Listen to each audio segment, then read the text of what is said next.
Welcome to Life is Styn, where our goal is to make your life yours again. Today we're going to be talking about how to escape the victim mindset.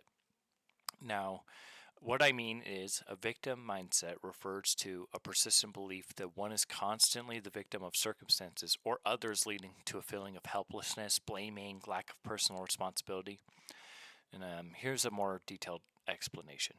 Okay. A victim mentality is a psychological concept where individuals perceive themselves as powerless and constantly victimized, even when evidence suggests otherwise.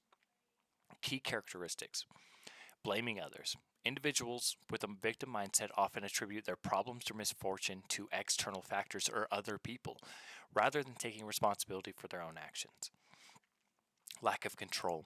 They may feel they have little to no control over events in their lives and may struggle to see solutions or take proactive steps. Negative self talk. They may engage in negative self talk and have difficulty believing in their own capabilities. Pessimism. They often have a pessimistic outlook on life and may struggle to see the positive aspects of situations. Seeking attention. They may seek attention or validation by constantly talking about their perceived victimhood. Now, possible causes: past trauma.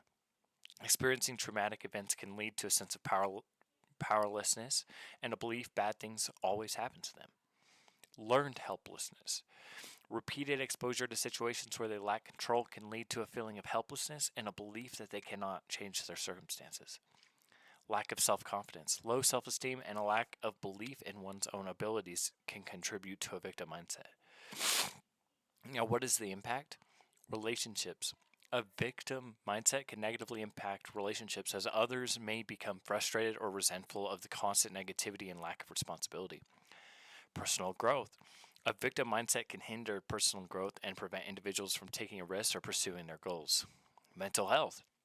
A victim mindset can contribute to the feelings of depression, anxiety, low self-esteem. Now, how do we step away from this? Well, first we have to acknowledge that yes, we didn't get to choose a lot of the things that happen to us, like who our parents were, who our society and culture was. Growing up, we were just these young, innocent shells that had this wonder to know what everything was and to enjoy the finer things in life. But just because we didn't get to choose these things doesn't mean we have to let it dictate our life. We were young. We didn't know better. Maybe you experienced traumas that still haunt you to this day, but the difference is what you do about it now. You can develop the tools necessary to move past those horrors or the circumstances of your life. Or you can use it as an excuse to perpetuate your current state. One of the biggest ways we can escape the victim mindset is accountability. Now, I already have a video on how to become accountable, but I'll just briefly talk about accountability here. Accountability is one of the strongest abilities we have as humans.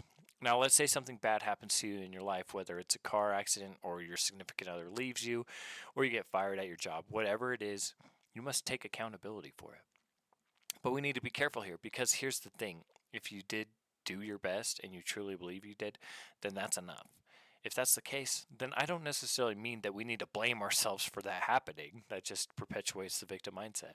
Accountability means, yes, that happened. What are you going to do about it now? Instead of playing victim to the circumstance, you take your power back and you allow yourself to take control of what you're going to do about it next. You can play the woe is me card, or you can look at it as an opportunity for greater things. Sometimes for you to get where you want to go in life, the old parts of you have to die.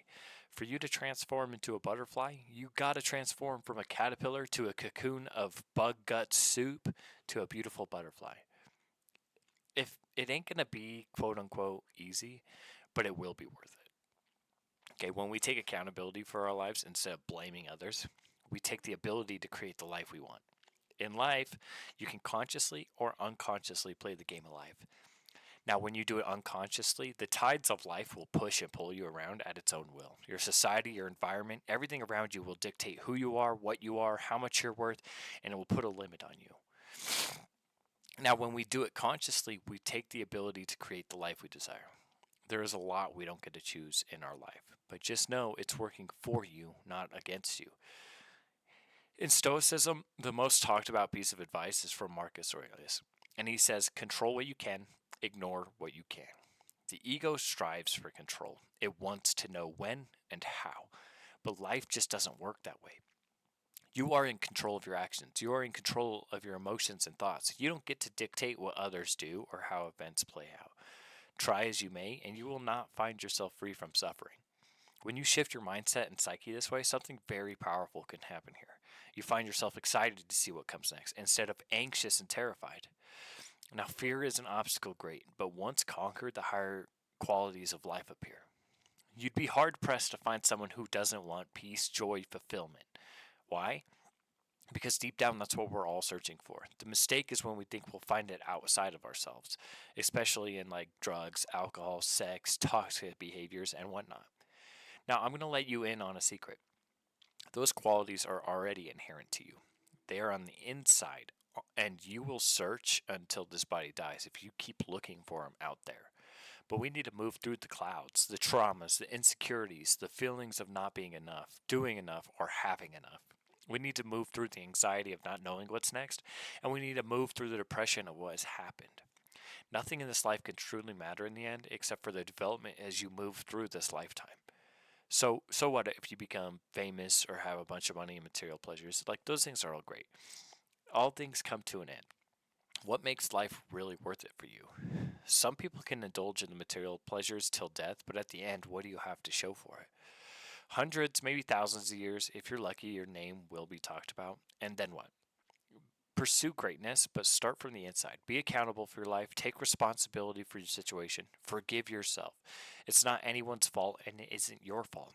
Everyone is just acting off of what they were shown and taught growing up from those things around them, and everyone perceives the world uniquely. But it's time to pick up and move on. What are you going to do next?